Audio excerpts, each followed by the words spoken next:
Hop, hammaga assalomu alaykum va rahmatullohi va barakatuh. Sizlar charchamaysizlar. Hop, bugun 8-dekabr, challenge'imizni birinchi kuni. Xudo xolasa bugundan challenge boshladik. Savdolarni hammasini qo'yib boramiz. Xudo xolasa bugungi TP'mizni уже olib bo'ldik. Uni video davomida Xudo xolasa ko'rib borsanglar bo'ladi inshaalloh.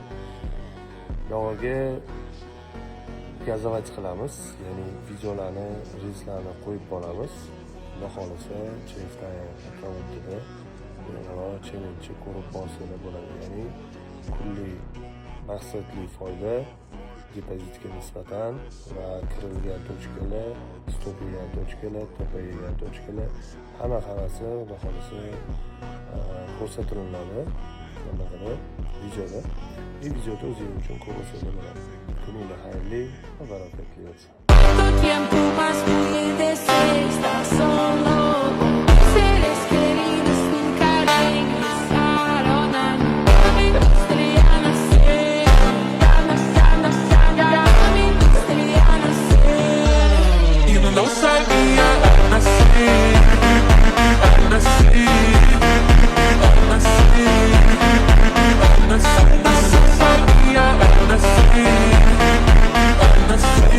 Ko'rishingiz mumkin, ertalabki kirgan zelkamiz. Ertalabki zelkada как положено tepani olgandan keyin bu joydan razворотный model yasagan. Biz sel ko'rganmiz, lekin selga kirmaganmiz. Chunki sababi yonidagi bitta zelka. Kuniga bitta zelka qilinadi, ya'ni $300 olinadi, chiqib ketiladi. Real depozit. Bu depozit как положено original.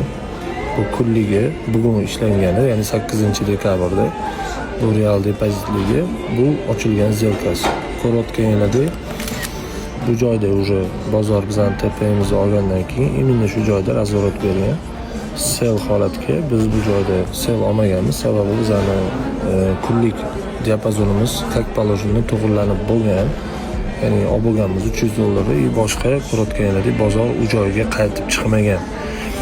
Endi Xudo xolasa ertalab yana ko'ramiz momentlarni. Ertangi kun bo'yicha o'zimizni tepamizni olganimizdan keyin Xudo xolasa uni ham video qilamiz. Hozir shunaqa gaplar. O'zinglarni ehtiyot qilinglar. Kuninglar xayrli va barakatli bo'lsin.